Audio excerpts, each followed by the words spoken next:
live. Here we are for the inaugural episode of the Jaguar Connection. I say our inaugural episode. We did do a dry run back in, May? May. May. But I'm joined by Coach Tim Vakakis and Greg Harrelson. Greg Harrelson, real quick, why don't you walk everybody through what the Jaguar Connection is, the purpose behind it, how people can join? Be glad to, George. So we sat back this spring, early summer, and was trying to basically come up with a way that we could do a couple of different things. One, bring the community in to meet the coaches, meet the players. You know, I grew up in a small town. We had what you call the quarterback club. Other people called it the touchdown club. You have a lot of names for different booster clubs. But, you know, what you can do or what it's set up for is, like I said, to bring your parents of younger players, of players coming up, of existing players. We want to get them involved in the football program. We want them to know who the coaches are, who the players are, so they can come out on Friday night and they're growing up and they're seeing this. Hoover's a big place. You know, it's not like your small 1A, 2As where everybody knows everybody. This is a big place. And so that started it off. And number two, we wanted to provide a way to help sponsor or provide funds for the program. You know, this is when Coach V started, he said, you know, guys, we got to build this program. We got to build it. If you want to fight a heavyweight fight, you got to be able to take a heavyweight punch. And in order to do that, you've got to do a lot of things, and you have to have money to do those things. You've got to have, you know, these kids are getting up 5:36 in the morning. They're going to practice. They're going out there. They're working out. Well, you know what? It takes a lot of food, a lot of protein, a lot of different things to keep these boys growing. It takes a lot of hydration to keep them out there. You know, it takes a lot of different things, and it takes a lot of money. So that's what with Jag Connection, we're bringing people in, letting them get involved in the program, and also giving them a way to facilitate the program and giving money to the program so that we can provide a way for these kids to grow and take that heavyweight punch. And I'm going to tell you, I watched them Friday night. Not only did they take a heavyweight punch, I saw them giving out a few heavyweight punches. Yeah, they did. So talk to you a little bit about some of the things we're going to cover this year. We're going to cover youth football. We covered middle school on Thursday night. Had almost 1,000 views so far between the middle school. Got to see the 7th and the 8th grade game, both victorious over Mountain Brook. Yep. We're going to cover some freshmen, some JV, and then do these types of shows. Yes, and again, you know, we'll have this coaches show each Sunday, except for next Sunday, which will be the off week, and also Labor Day weekend. We will not be here, but throughout the regular season and hopefully about 5 games into the playoffs, we'll be sitting here and talking with Coach and letting him tell us about what happened and what we're going to do next week. And also, you know, there's we have on Friday nights for the home games, we have a nice tailgate. It's set up right there between the practice field and the Jag Walk. We got nice tents, tables. This past week we had it catered by Creekside Barbecue. Had a lot of people show up. Great place to sit there and watch a Jag Walk. Get to watch these players come by, the cheerleaders, the band, the Dazzlers. Watch the crowd. You know, there was a lot of people out there. You know, Coach V, I know you were busy doing your job, but I'll tell you what, the community showed up Friday. They were there. They were ready to go, and you know what? They got a good show. Well, boys play hard, that's for daggum sure. So how do people join? Well, what we can do, or what we have a QR code. You can go to the Gridiron, and you can pull it up that way. You have different levels of membership. You have a yearly membership, which is a $500 membership, and you have a lifetime membership, which is a $1,500 membership. You know, and that's good for these dads and moms that are coming up and they've got younger kids, maybe in 6th, 7th, 8th grade, that they're going to be a member of it for a long time. You know, that gives them a lifetime membership. So those are your 2 different ways, and we will be providing a way. Like I said, you can go on Gridiron and pull up the QR code. We have flyers. We have other things. Get in touch with me or get in touch with Coach V, and we can make it happen. Okay. Well, thanks for joining us. Hey, Greg, when you get up, will you move the Wi-Fi box a little closer to the window here, see if we can't get a little bit better signal Okay. for me? And then we're going to now jump to Coach V. Coach V, a Friday night victory with 36-7. 36-7. 38-7. 38-7. My Don't bad. short us now, George. Come on, man. Well, you know, the middle school got me in the 36 mode. They were both one was 36. They both scored 36 points. We hit the over on 38. We wouldn't have hit it with 36, so make sure you get it right. But give me your overall impression just out of the gate. First off, let me back up. I apologize. I wanted to, before we really jump into football, I think we'd be remiss if we didn't mention Morgan Academy quarterback Caden Tellier passed away this weekend playing football, and all the families and players, and I know our hearts and thoughts are going out to the Tellier family and Morgan Academy. It's got to be a tough time. Anything you want to comment on that? Yeah, I mean, those moments kind of obviously test your faith, when you get those times in life when you wonder why, and we don't have an answer. There's no words that can help. You just gotta pray and stay faithful and just try to stick together, and hopefully their family can find some type of love together and strength. But all we can do from here is pray for them.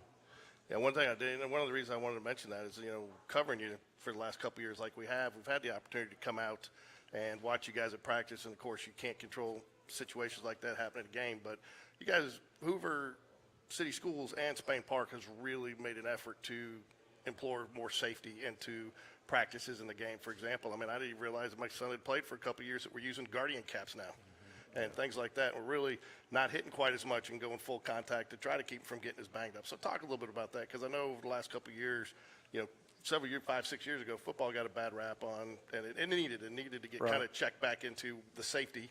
And now it's kind of come back, and they put in those safety measures, and you don't quite see as many injuries as you were before. Yeah, I mean, nothing's foolproof. I mean, you're never 100% safe. But at the same time, I know we got guardian caps a couple years ago when we first got here. I know Berry Middle School, Coach Bowden, they have guardian caps. Just trying to take care of these kids the best we can. Our training staff, led by Sarah Lynch, does a great job with our kids, and they kind of keep everything above board. Anytime a kid shows a sign of something, they pull them, and so we treat these kids like our own, and we try to do our best, but we have an emergency act. Let me see, an EAP. Let me just say that it's an emergency plan where if something were to happen, we practice what it looks like, how to do it, who makes the phone call, who stays with the trainer, who gets the kids. Like, it's a whole plan that Sarah puts together, if anything like that were to ever happen. But, again, all we can do is pray for the family and the community. And I know as a parent, a lot of times, every year get that notification, update your Dragonfly, and, we got to do it again. But it is important, because that's where you guys, and Sarah does get a lot of her information in case there's an emergency or something like that. And that's critical information to have in a situation like that. It is. I mean, it's, we learn how to do an EpiPen. Like, there's all kinds of things that you don't think of, but you never know when a kid might need something. I had to use an EpiPen in March, and I didn't realize it. I put it in my arm before I read the directions because I was panicked. Didn't realize you're supposed to put it in your leg. Fortunately, it still works. But yeah, you might be lucky to be sitting here, George. I don't know. I know. So, anyways, all right, let's get to Friday night. Give us your first, your overall 30,000-foot view. What your perspective? What did you see? So I tell our guys all the time that if you're just a random person watching our games, it takes about 5 minutes to see what kind of program you have. How they dress, how they look. How they respond to coaches, how do they respond to each other, how they respond to officials when bad plays happen, when good plays happen. Just so many little variables. What kind of program is it? Because it's just a snapshot. It's a 2-hour snapshot of time that kind of you get to show what kind of program you are. So I do think our kids play with a whole lot of energy, a whole lot of pride. I had people at church today that tell me they watched it, and they made a mention that our defense made a play, and it was like they were looking for another guy on defense to celebrate with. Instead of running 10 yards this way so everybody sees them that they made the play, and they just turn and celebrate with their guys. And, that's different, and that's a good thing. So I don't know. I think our kids played really hard. They had a lot of energy, and you saw a lot of kids playing for each other, not with, and that's what we've been talking about all offseason. I think another good thing about Friday night, and probably didn't quite expect the score to be what it was, but saw pretty much by mid-third quarter, you had a lot of additional guys in, which I think is important to this team, because you did have a lot of guys stepping up, playing that maybe had a little bit limited game time experience last year, but now find themselves in a starting role. And now you got to get those guys that are going to kind of sub in some experience, and you had that opportunity Friday night. We did, and unfortunately, we lost a couple of guys to injuries on special teams, so we've got to find a couple new guys to step in there. But, these kids want to play, and when you get chances like that to get a lot of people in, you do it. I've been on the other side of that swing set too many times. So whenever you get to be on that end of it, you lay off the gas and you hit the brakes and you show some class. But my son was mad at me. When we walked off the field after the game, he was mad. He said, you could have at least hit 50 and then stopped. I'm like, buddy, I've been on that side way too many times. That's not what it's about, But No. our kids handle themselves well. Well, as you know, you're just one play away from seeing the field. And so, that would have been nice maybe for the fans and even some of the players to get some of those players some experience. Because, again, I talked to one of the assistant coaches today before your team meetings, and, they said, I asked them what they were they were pleasantly surprised with. And they said how confident those kids came out, especially with so many new faces on the field. Guys that had played limited roles last year came out not overconfident, but with confidence and really knew their jobs. And he said, usually you don't see that first quarter game one with some of those guys. Well, I think the biggest thing there is it speaks to our coaching staff that they're not just coaching the starters. They're not just coaching the seniors. They're not, they're coaching everybody. And even in practice when we split up and we have on this side we have 11-11 going on, we have the exact same thing going on this side. So that all the kids, a lot of kids are getting work at practice. There's not a lot of standing around, and it doesn't do you any good and program-wise to have a lot of kids standing there watching. So we have enough coaches, and they do a really good job of keeping all these kids, locked in. And so when they get their chance, they know what they're doing. And we want to take a chance real quick with you. We are going to be bringing on Matt Bowden and Rusty White, coaches of the middle school 7th and 8th grade programs here in about 8 minutes. I want to talk to them about their victories on Thursday night. But first, we want to go through a few of the highlights from the game on the varsity game. So right here, we're starting with a running play, first quarter, up the middle. Yeah, so that was the first drive. We just ran a simple power play where we're blocking down the play side and get a good kick-out block by Ryan Brazil on the edge. And the right guard's pulling around and going to linebacker. And then Dakari Shanks does what he does, and he's got some pretty good little feet. And he danced a little bit and got him some extra yards. And, I think one of the things that impressed me the most here is you've got a hat on a hat for the most part. You got at least one pancake block in there that I see. And it looks like, if I'm not mistaken, that's Hudson Reed. It's got blocking two guys at one. Is that what I'm seeing there? Well, that play's designed to run behind Hudson. He's supposed to be caving it down, and he did a really good job right there. And he did a really good job all night. So, but again, you go look at that hole. I could get through that hole. Let's not push it. Okay. But it is a good. It is definitely a good hole. But you got to be impressed with your offensive line. Again, No I think doubt. there were some question marks coming into the season about how that offensive line. There were was some guys, but I think probably as a coach though, you probably go in and feel a little bit more comfortable knowing you got Jackson Bell sitting there as your center, who has got 3 years of experience and knows the calls. And I think on Friday's coaching show, you called him Coach Bell. Coach Bell, he's really a smart kid. So here we get in the red zone. We had a play called. This thing's going in and out. I don't know if it's catching, but It is. we actually had there we go. We had a play called up top. We were going to go one-on-one, but they showed a zone. So Brock got out of the play and checked a little bubble out here to Andrew, and Mitch does a great job and, gets the ball outside the numbers like we tell him, and there's a race to the pylon. Mitch does a good job of getting enough of the guy, and that's a good thing about having somebody like Brock Bradley who's played a lot of football.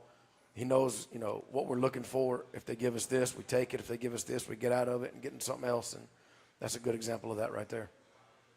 Here you are using you got right there. I'll tell you, I think this play's made here by, you've got the H-back back there, whatever you guys call them in your offense. But I think if you really look at the deeper into this play, talk a little bit about how critical that block was from the slot receiver there. Well, yeah, so this is just a little way to get the fullback out in the flats if we're seeing a lot of man coverage down there. But Corey Barber does a really good job. You see him as the receiver coming in. He's taking his man to Ryan Brazil's man and just gets enough of him so Ryan can, get outside and get in the end zone. Just a little slow play fake downhill. But Eric, I put this one on here because I just was impressed not only with Brock Bradley's footwork here, but if you stop here, you look, you got, just I guess, and maybe this came from 7-on-7, which one way I want to highlight. It just seems like the receivers and the quarterback are both on the same page here because he starts to roll out, gets a little bit of trouble there. I'm not sure if it was a design rollout. It didn't look like it from the start. But now you see the underneath receiver ends up rolling with him like he's thought to do. And then when you get further downfield, when it comes in the screen here, you're going to see. I mean, he's wide open because, again, I'm not sure. I don't think that was his route, but I think he broke it off when he saw his quarterback have to scramble out like that. Yeah, again, Brock knows where they're going to be, and that was the first play of the second half. So we talked about it inside. So we're running this play the first play. I don't care where the ball is, and the ball is actually on the 8-yard line. And they said, "Are we still running?" I said, "Absolutely, let's go." Like, we have that much confidence in y'all. And Brock moves the pocket a little bit, and Haygood made a really good catch. So here again, this is touchdown to Mitchell Frazier. I think start the third quarter. And again, nice little screen pass. He gets down there. We'll kind of break it down here in a minute. But I think one of the things, big takeaways here is I mean, you got to be happy when you're coaching. You see this many. I mean, look at how many black shirts you got out there to lead Well, the thing way. that makes me happy is I see Javon Taylor see his head looking back inside. Yeah. He's the spy. So that tells me he's doing what he's supposed to do. And I'll then tell big you, Jaden Craig downfield. Yes. I was going to say, and Mitchell almost gets caught here, but when 77's that far downfield, you better not get caught from behind, right? Oh, when he came to the sidelines, he heard it.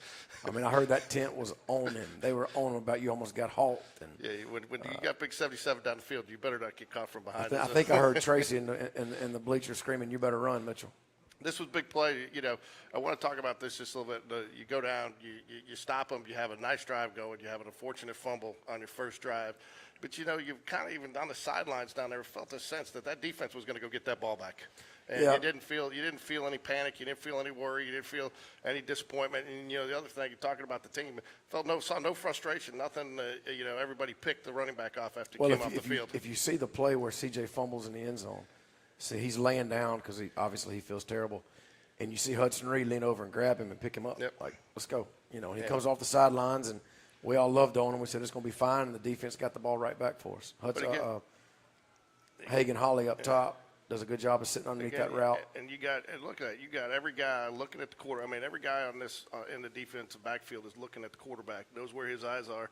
And if Hagan doesn't get it, you got 3-4 guys over there. You know, and so they're obviously making pretty good reads this early in the season. Well, I think that goes back to just Coach Bush and Coach Kimball in the secondary. They have so many different ways of rolling the coverage because that's a cornerback making an interception in the flats. So they have a bunch of different ways of playing coverages in the backfield, and that's the 7-on-7 really helped them develop all the things they do back there. Yeah, this is kind of the last play we got to talk about. We'll break down Friday night a little bit more. But E.J. Curley, talk a little bit about him. That's a guy, too, I think he's the definition of rinse and repeat. I mean, he goes out, he does his job. You don't see a lot of emotion out of him other than with his teammates. You know, he makes a nice little play here along with the defensive end, but he just gets back up next play, you know. E.J. is a one-man wrecking ball. And we got a lot of times in practice we have to slow him down. Like, E.J., that's your teammate. Like, Friday we'll play somebody else. You can hit as hard as you want. That's your teammate, you know. But here, Braden Matheson comes off the edge up top and kind of gets there first. And Coach Bush dialed up a really good blitz. And I'm just glad that was his helmet. Only thing that was rolling off because that was a pretty good shot. But Coach Bush, they got a bunch of exotic blitzes, and they've been doing them all summer. We've been seeing them all summer, and they're tough to handle. And that time, Braden and E.J. got back there. Talk a little bit about Braden Matheson too, because you know he's a guy that's kind of bided his time. Maybe he's quick, he's fast. You use him in a lot of different positions. I believe he's played some of the Sam, and he makes a lot of the calls for you. And he's also been kind of a key defensive or a special teams player. Yeah, Braden he's one of those guys in the summer that would be in the I'd pull up in the morning early. He'd be in the stadium by himself with hurdles and dots, just doing his own drills in the morning every morning, and he's worked his butt off for his opportunity his senior year, and he's making the best of it. I know he plays nickel, so he does a lot of stuff for us on the edge, but Coach Bush loves bumping him out there at corner and putting him there too. So we expect a lot of successful plays and a lot of hard plays by Braden this year.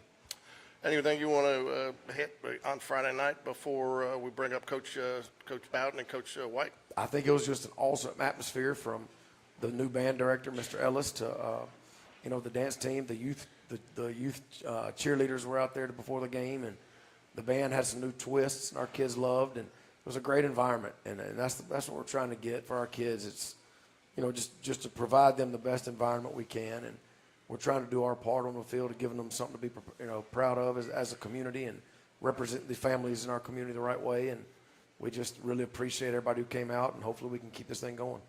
Okay, well, let's bring up Coach Bowden and Coach White, and then we're going to bring you back and talk a little bit about the Hoover matchup on Friday.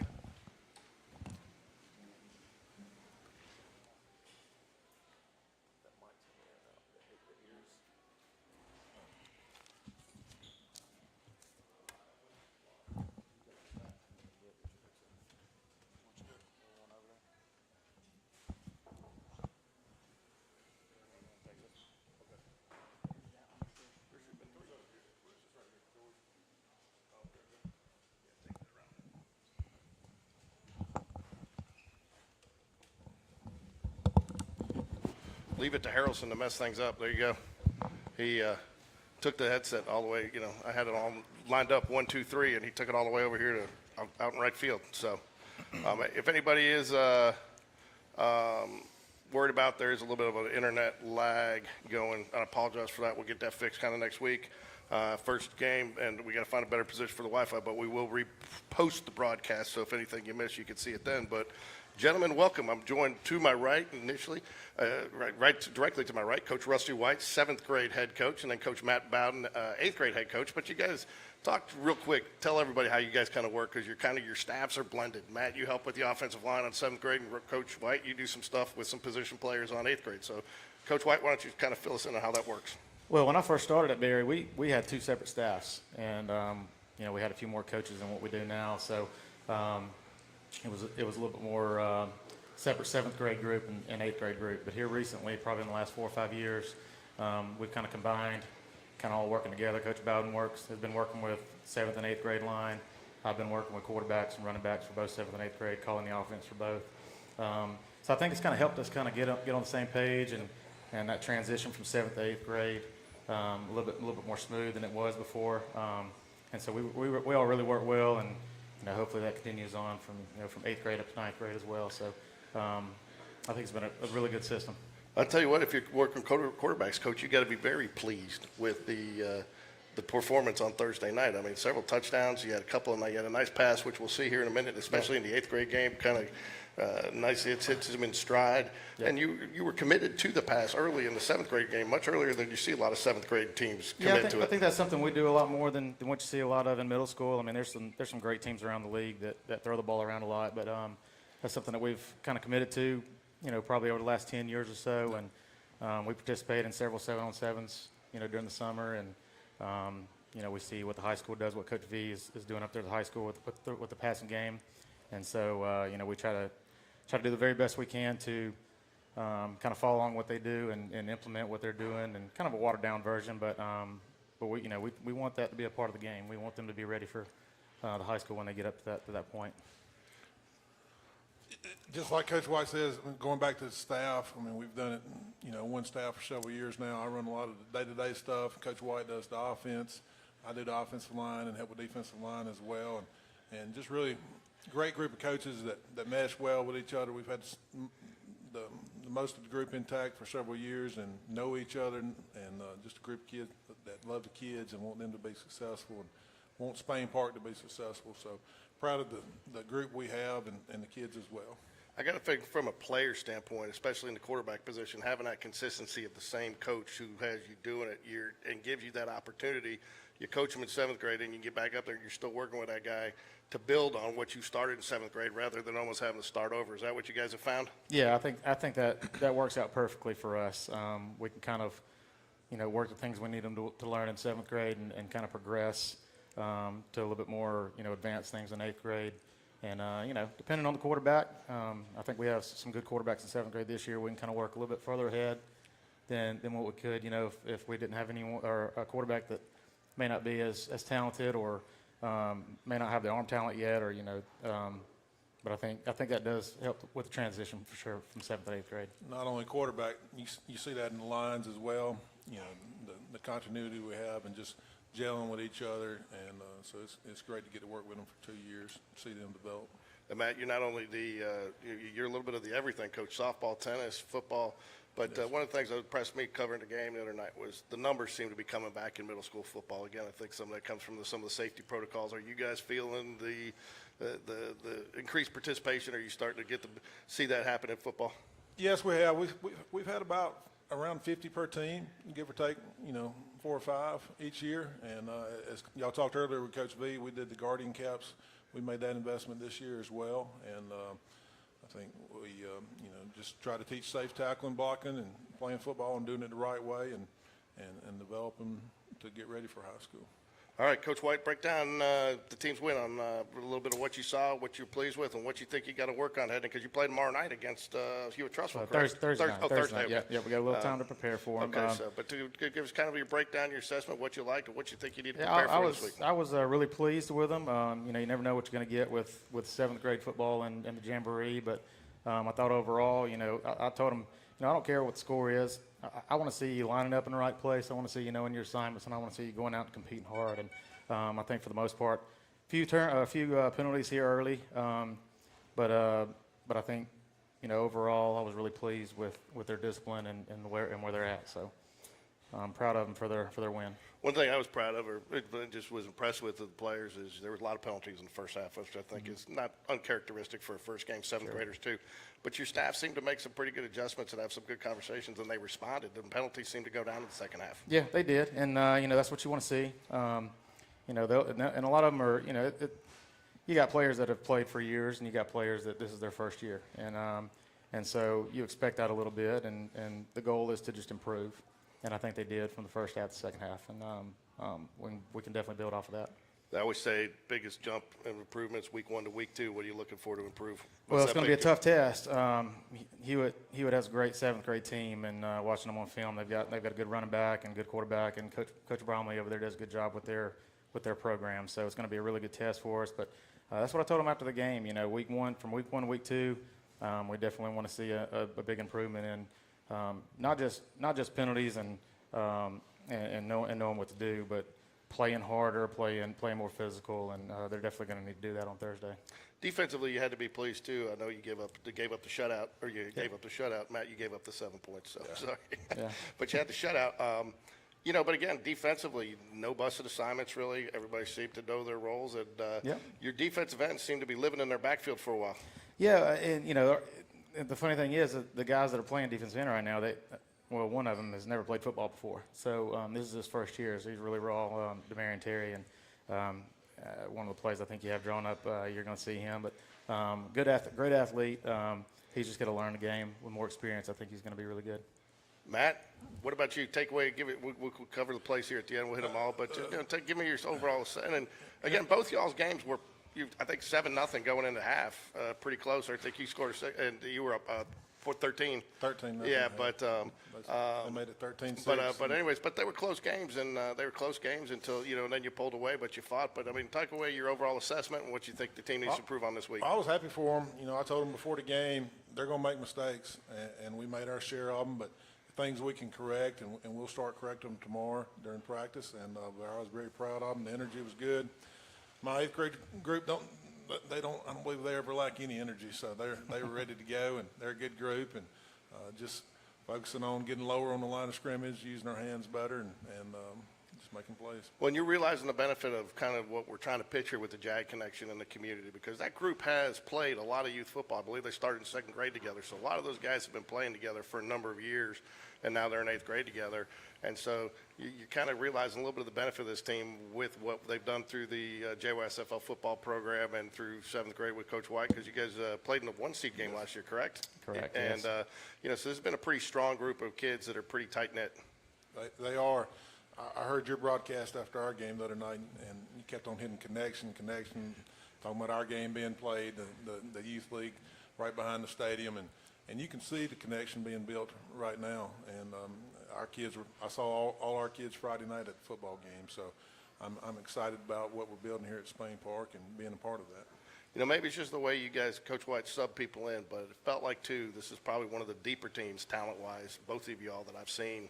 I know you played a lot of non-starters in the second half, and I know you rotated, still had some, didn't do wholesale substitutions to give those kids a fair opportunity to show what they could do. But it felt like there wasn't a lot of drop-off between the ones and the twos and the twos and the threes. Now, we have a fairly deep team. Like I said, in 7th grade football, from year to year, you get some teams that might be more experienced than others. I think that's one of the great things I enjoy about coaching 7th grade is you just get a new group every year, and you don't know. You got guys that have played for 5 or 6 years, and you got guys that might have only played flag football, and it's their first year tackle, and you got guys that have never played before, and kind of putting that all together. And I think the Jamboree game specifically is a good chance for everyone to get out there and play and show us what they have and show us what they've learned, and we can continue to coach them up and kind of build them for the rest of the year.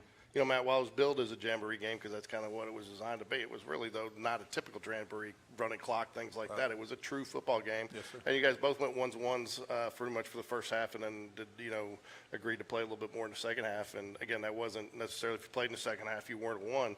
But I like the way you guys did that. But, Mountain Brook's a solid program. So no matter how you look at it, I think those were 2 quality wins on Thursday night. They both were. Derek Jones, he's the Mountain Brook Junior High coach. He does a great job with them and as well. And they always have a good group, disciplined group. And I know they'll get better throughout the season as we will. Let's check out some highlights from there you go. All right out of the gate here. I mean, This was, I think this was the very last play of the first quarter for us.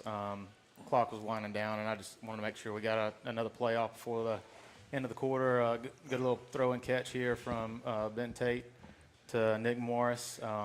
Fantastic catch. You notice the ball's kind of thrown behind him, and he makes a good adjustment. And then he does a good job of picking up about 10 or so yards after the catch. What impressed me a little bit here is the fundamentals. I mean, you got 2 good routes going here. You got a couple of options, but importantly, he's already looking for the ball. Yeah, and I think it's that's just what simple helps him little make little high low on the corner right there, and he, just a little quick hitch and nice little throw to the outside, and he makes a good adjustment and finishes the play. This one here, same exact play.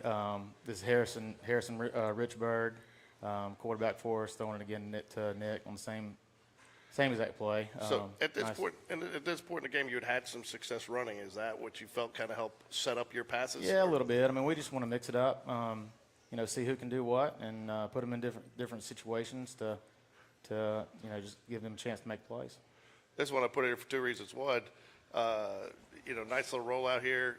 Make something happen. Great catch. Receiver came back to the ball a little bit, but I've yet to find the ineligible receiver downfield. Well, it was he had stepped out of bounds. Had he? Okay. So it was an illegal touching. But okay. But that was one of my favorite plays of the game. Actually, you saw I want to call him Christian, but his older brother's named Christian. Harrison, he pocket kind of breaks down. He rolls out. He has the mindset to keep his eyes downfield, and you kind of see his anticipation there. He knows the receiver's going to break open, throws it out front. I know when Coach V gets him at the high school, he's probably going to say, sail this one up there to your parents in the second row and live to play another down. But, that's what you want to see. You want to see guys making plays, and that's what he did.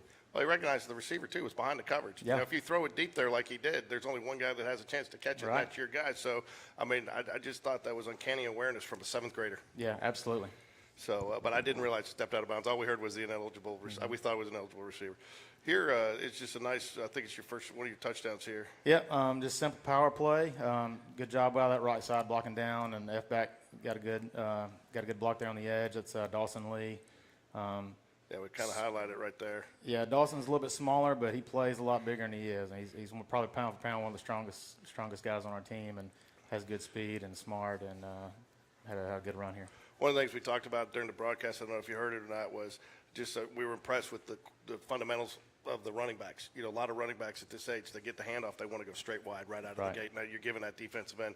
Your running backs are actually coming up into their hole and then making their cuts, Yeah. Which it makes it so much harder to catch them, and it's just so much more fundamentally sound. And it just, again, you don't see a ton of that at this age. Right, yeah, and they all have great feet, and like you said, he hits it inside, draws the defense in a little bit, kicks it out, and again, same play, power to the left. Good job by the left side again, opening the lane up, and he cuts it in, puts his head down, scores. It doesn't even hit the ground. Nope. This is one of the ones I Yeah, want to bring up. that's Demarion Terry there. It's one I was talking about earlier. Yeah. He's really raw and just learning the game, and we're trying to get his motor running just a little bit more, and I think with experience and confidence, he can play a little faster, and but he's such a great athlete. It's kind of hard to keep him off the field. So hopefully we'll be seeing a little bit more of this. And I think, too, that one of the takeaways we took is both defensive ends getting up the field. They made that pocket where he has nowhere to go. He can't get outside. Yep. The quarterback did have some runs in the game, and I think this is the second half. You made that adjustment, and then you kept the pocket, and he couldn't get outside. Well, and I make think, those runs. with players like that don't have experience, they just want to pin their ears back and go, Yeah. and sometimes you got to be disciplined and understand when you can do that and when you can't. And so, those are the little things that he's going to learn, and the rest of the guys are going to learn throughout the year, and hopefully be a little bit better in the run game because of that, and especially with quarterbacks, want to tuck it and go. So, but very pleased with where they are. There's you are. You got a touchdown run here. Yeah, this again. is Corey and Barber. His older brother plays varsity, and I think caught a touchdown pass or two maybe in the varsity game, and they were with Barry a few years ago and came back from Clay, and he's got some wheels on him, and you can see there once he gets outside, if you don't have a good angle on him, it's going to be hard to catch him. Well, you got to take away here. You got two guys out here, ready to block, and I mean, he's already got the Yep. corner. And Great then, job by the pulling guards getting out front, and you got a receiver down here, I think, on the bottom that stays Yeah, right with there, the the block. receiver. Just, Yep. I mean, and that block right there. A lot of people, it doesn't show up on the stat sheet. I mean, as far as the box score. Yeah. But I mean, that's the difference right But there he's between doing, a touchdown he's and a doing touchdown exactly and a what- 10-yard yeah, game. Doing exactly what he's been taught, and staying with his block, even 15, 20 yards downfield, and key block to kind of get Corey in free there for the touchdown. Yeah, I mean, just right there again. I think you see another one of those here. Yeah, and that's Corey, and again, and it was supposed to be the same exact play that he scored on the first time, but you kind of see his vision. He noticed opening there to the right, cut it back, and again, like if you don't have a good angle on him, he's just going to turn the corner and go. Yeah, that's a little bit what we talked about. Again, you see it here. Just the number of people. He's got a little wall there to make that cutback because your hat on hat there, and again, he's bringing it up to the hole and then is able to cut to the hole rather than trying to go. And so, I think you got to be pleased where you are from a fundamental standpoint with where your running backs and your quarterbacks are at this point.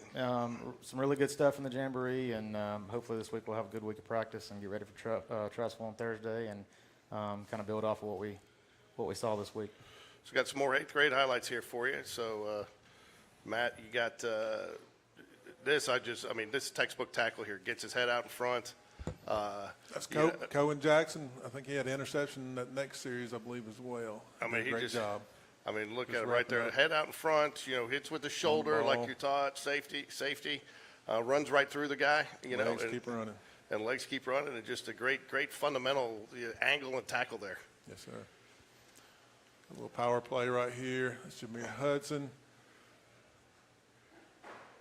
Got you see the Again. wall being built right there. Yeah, Just and I no mean- gap play, and all the way from our guard, center and guard to our tight end, building the wall, and we just running right behind it. And then we got the arrow there on the lead back too. You got a guy getting through the hole that just does enough to disrupt him to Yep. get another 5 yards there. Nate Again, getting Hendricks. that lead back and follow your lead blocker there. Got a big block by big boy Jacoby Bates right here. If you can see it, I think you got that highlighted.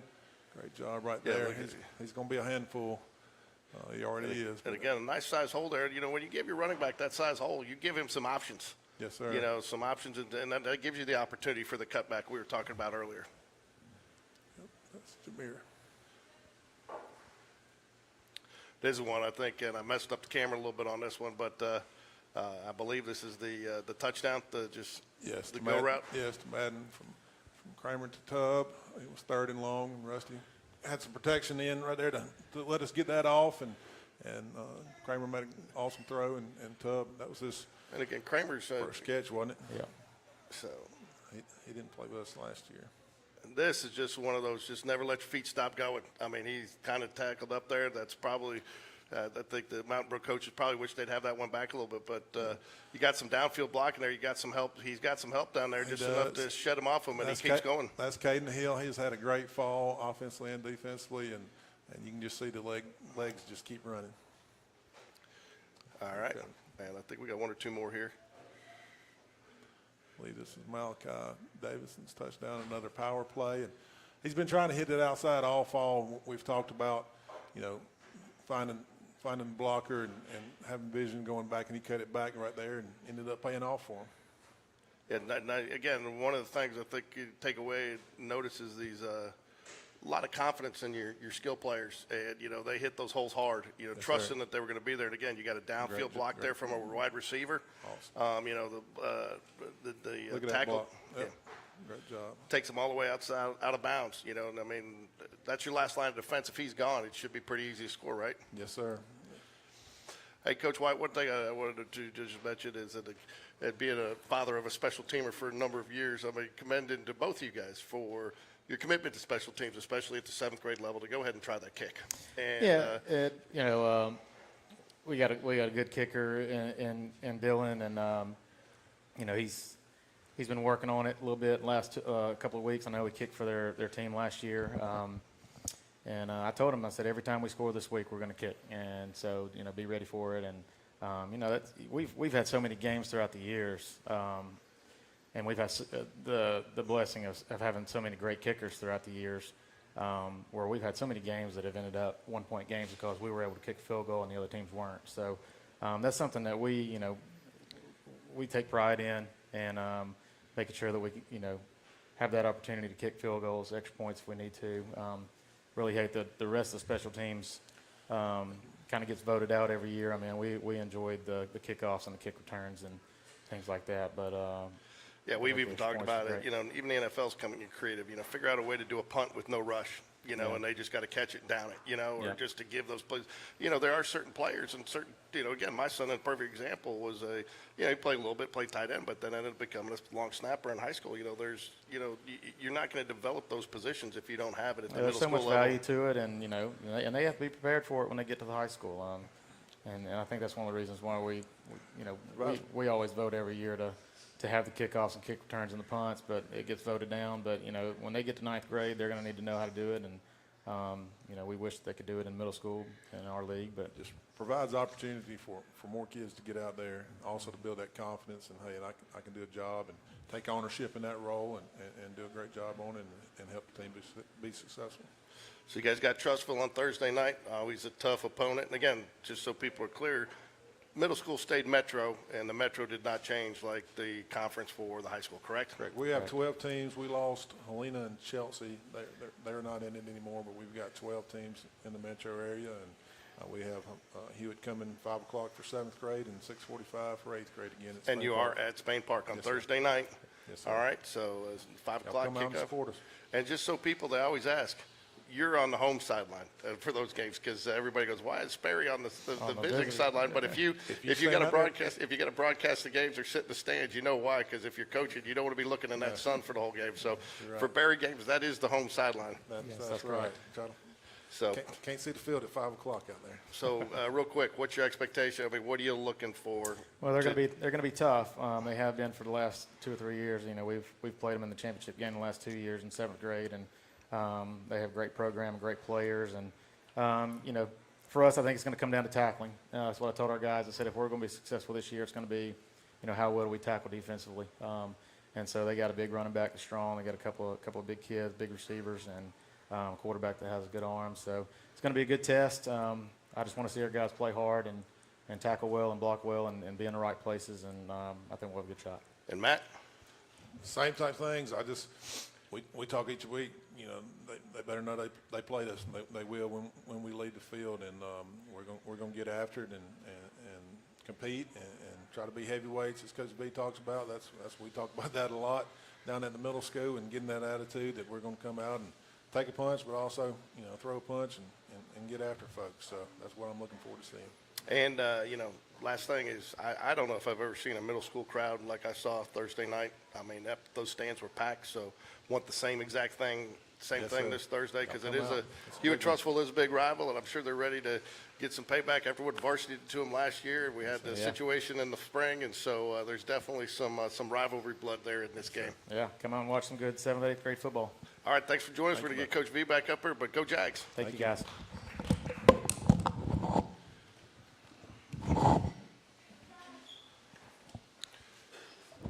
I'll give you this one, see if it works better. You said you were having trouble with that last one. Yeah, we're on.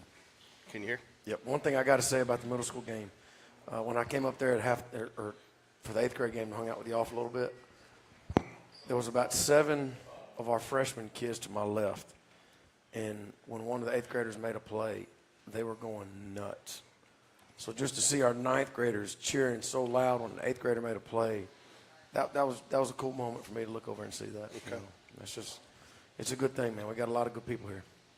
So real quick, we're going to get to one of our questions. We actually had somebody direct message, and each week, if you want to question the coach, any of the coaches, send a direct message to our Instagram page at GameDay Sports Radio 1, and put your name and your school, especially if you're a player. But we had a question come in from Rocky Ridge, and they wanted to know, how much do you and Coach Bush talk during the game, or do you pretty much Anybody that knows Coach Bush knows that he's on edge all day, every day. But, ever since me and him met, 2019, I guess, we've been together for going on 6 years now. We just hit it off. And there's a lot of trust between myself and Coach Bush. I don't, you know, him and Coach Kimball, Coach Taylor, Coach D-Rob, Coach Diamond, they do such a good job on defense. I don't even go in there. I mean, we might talk about some things, some situational stuff, but, you know, we talk about the game plan a little bit, but I have a lot of trust in him that he's going to do, you know, he's going to do a really good job. And so, you know, during the game, we'll talk about if we're going to punt, take a penalty, just little things situational-wise, but scheme-wise and what they're calling, I mean, they've got so much stuff over there on defense, it'll blow your mind. And so there's not a lot of talking. You know, we'll talk about stuff, but nothing where I'm going to tell him what to do. Other than the other night, he got mad at me, but I didn't care. We're up 38, whatever, and I said, get the starters out. You know, get them out. You know, and it's not as easy to get them out as just at the drop of a hat. So they were kind of trying to figure out how and when. I said, I got it. Timeout. Now we get them out. You know, I didn't want them to play another play, an extra play. They had to if they didn't have to. But no, Coach Bush, man, you know, when I was at JO and I got the opportunity to come here, you know, he was the only one I'd even considered, and I went in there and told him, and he said, when can we leave? You know, he was ready to go. So he's a really good guy. He works his butt off for these kids, and he holds them accountable, and he's very transparent. And if a kid needs to work on something, he tells them that. You know, so there's no guesswork with Coach Bush. He's going to tell you how he feels. So Friday night, we're traveling at Hoover, over at the Hoover Met. Hoover coming off you almost call it a walk-off victory. I think kicked field goal last night with 18 seconds left to win 17-14 down in Miami. But always a tough game. But talk real quick. This was very important to you, even with us making the jump to 6A, that you wanted to keep this game on the schedule just because of, you know, the rivalry and all these kids know each other and not only for bragging rights but for the fun that this game is for our community. Yeah, I mean, you don't cancel the Iron Bowl. You know, you don't cancel Florida State. Like you don't cancel those games. And I know we are 6A, they're 7A, but our kids made it. You know, it was never an option not to play them. But when they realized we're going down to 6, that's what they all said. Coach, we still have to play Hoover. I said, don't worry, we will. But no, I mean, they had a good win. You know, Friday night, anytime you can go and take plane flights and have a lot of distractions and, you know, still figure out a way to win the game, that just shows the resiliency of those kids. And, you know, they got a lot of good players. Like, they're going to walk out there Friday night and they're going to look the part, that's for sure. So we got our hands full. So, you know, we talked about defensively strong performance Friday night, but I don't think your secondary is going to see probably a quarterback like they've seen in Mac over there. So what do you do to prepare for that type of quarterback as opposed to what you saw this week?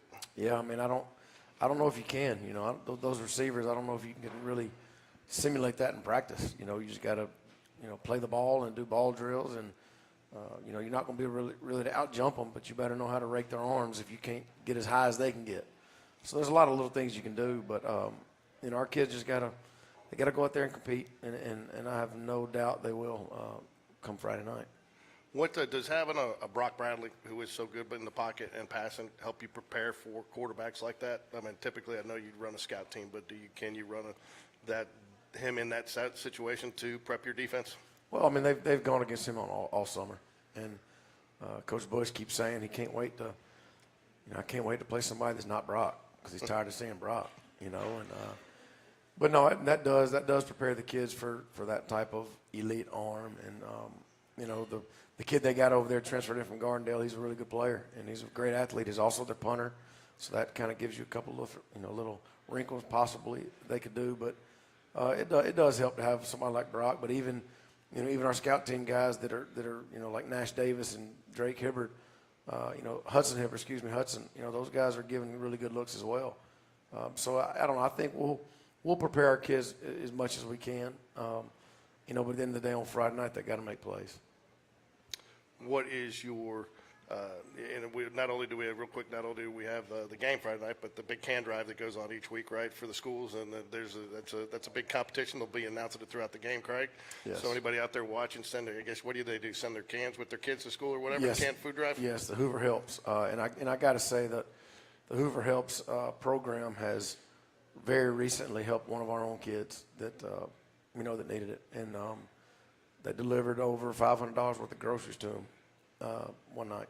So, you know, you don't think about it. You don't think it'll hit close to home, but it does. And the Hoover Helps program is an outstanding organization that helps a lot of kids, and it's just for Hoover kids. And, you know, people think that if you're in Hoover, you don't need help, and that's just not the case. So Hoover Helps is a great way to help our community and help our kids, and hopefully we can win on the scoreboard and on Hoover Helps.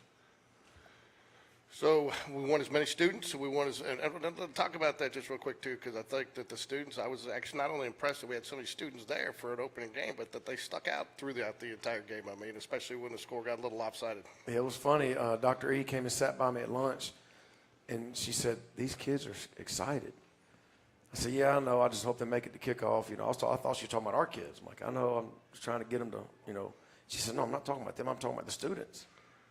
I said, "Really?" She said, "Yeah." So we sat out there and watched. They were a lot of them were dressed in the theme, the spark, like the bright colors. A lot of the kids were dressed. You know, all the girls were walking by me. "Coach, they ready? Are y'all ready?" I'm like, "I don't matter if I'm ready. You know, the kids got to be ready." But the student body, they were really excited about it, and they're going to get behind these kids. And you know, I saw pictures of kids in the bleachers that have their chest painted and their numbers of our guys on their backs. And you know, that's the fun part about high school, is to get everybody involved. The kids that don't play football, the kids play other sports, the kids in the band. You know, just to see their teammates and their schoolmates, their classmates out there representing our school and being successful. And that's the fun part about it. And you know, we expect to have a big crowd Friday night, because we know the Hoover Bucks going to have a big crowd in their stands. Week 1, week 2, all coaches have said for years, that's where you make your most improvement. What improvements you looking to make this week in practice? Well, I just think, you know, our offensive line's got to, like Coach Biden said, stay a little bit lower. Hoover has a very talented defensive line, very big kids. They have some really good secondary players. The quarterback's really good. Our defensive ends have got to be very disciplined and keeping him in the pocket, because he's a really good runner. You know, and a lot of times, you know, big plays happen when plays break down. So our DBs are going to have to, you know, once he starts scrambling, you know, he's going to scramble to run, but he's also going to scramble to throw. And they got to still cover as he's scrambling. So there's, you know, playing a quarterback like this, an offense like this, the receivers, you know, Jameis Winston's little brother, he's electric, and he didn't really get the ball the other night. So we expect him to touch the ball a whole lot Friday. You know, so they've got a lot of weapons, and we've got to tackle